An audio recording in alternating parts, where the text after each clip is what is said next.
गिलगित बल्तिस्तान में सर्दी का मौसम किसी एक्सट्रीम एडवेंचर से कम नहीं होता। नवंबर से लेकर मार्च तक यहाँ पर टेम्परेचर जमने के हद तक गिर सकता है। इतने ठंड में गर्म रहना सिर्फ एक चैलेंज ही नहीं बल्कि जिंदा रहने की जरूरत बन जाती है। अब यहाँ पे बिजली तो ना होने के बराबर है, गैस तो वैसे ही महंगी है, तो ये जरूरत पूरी करता है ये बुखारी, जो एक ट्रेडिशनल मेटल स्टोव होता है जो लकड़ी जलाने के लिए इस्तेमाल किया जाता है। पहले या यूरोप में बनी होगी, उसके नकल में ये बनी होगी, तो अभी तो यहाँ पे हम खुद बनाते हैं, ठीक है कि नहीं। ये मेरा अपना कोई तजुर्बा है, कोई 30-35 साल का। यहाँ पे जो माल बनता है वो मेरे ख्याल में, मेरे अंदाजे के मुताबिक कोई 8-10 हज़ार बुखारियाँ नार्दर्न में जो ये हाथ ही का काम होता है, इससे ज़्यादा नहीं बनती है। पहले यहाँ पे ये बुखारियाँ चलती थी। अभी तो शहर में भी गैस की कोई इशू है, तो लाहौर, कराची, ये आज़ाद कश्मीर हो गया, अच्छा मुजफ्फराबाद वगैरह, ये अच्छा मानसरा, एबटाबाद हो गया, यहाँ तक भी लोग ले जाते हैं यहाँ से।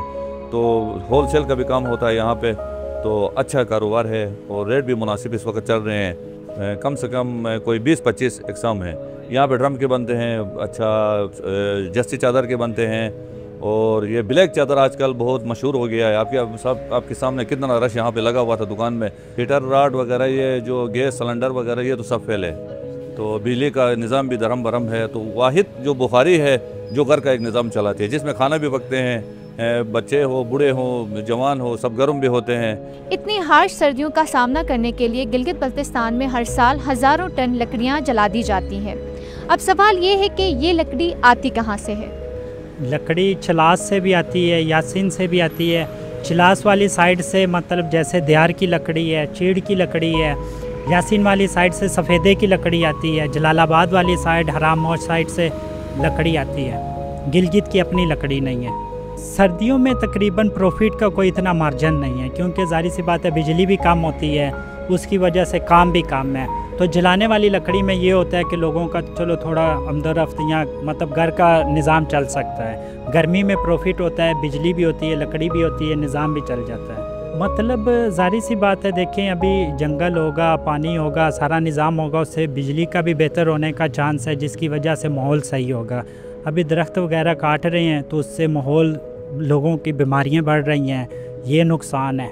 लोगों को कोई पूछने वाला नहीं है, कोई देखने वाला नहीं है, जिसकी वजह से वो अपने घरों में, मकानों में जिस तरह मर्ज़ी यूज़ करते हैं। लोगों के पास किसी चीज़ की कोई सूरत-ए-हाल नहीं है। जैसे गैस है वो यहाँ पे महंगी है, लोग नहीं ख़रीद सकते, तो ज़ाहिर सी बात है उन लोगों ने फिर लकड़ी से गुजारा चलाना है अपने घर का। वो फिर जहाँ कहीं देखते हैं दरख्त सूखा है या गीला है, वो ये चीज़ नहीं देखते हैं कि ये फलदार है या बगैर फलदार है, तो वो उसको यूज़ में ले आते हैं।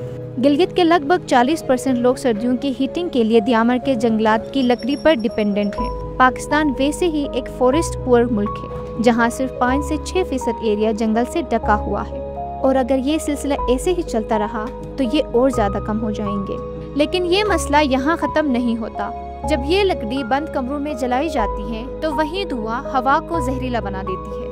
एक्सपर्ट्स के मुताबिक गिलगित बल्तिस्तान के कई घरों में कार्बन मोनोऑक्साइड का लेवल सेफ लिमिट से कई गुना ज्यादा रिकॉर्ड हुआ है। Gilgit Baltistan environmental protection agency ने एक स्टडी के जरिए ये तस्दीक किया है कि ये traditional heaters indoor air quality और सेहत दोनों पर बुरा असर डालते हैं। मगर लोग बुखारी को छोड़ भी कैसे सकते हैं?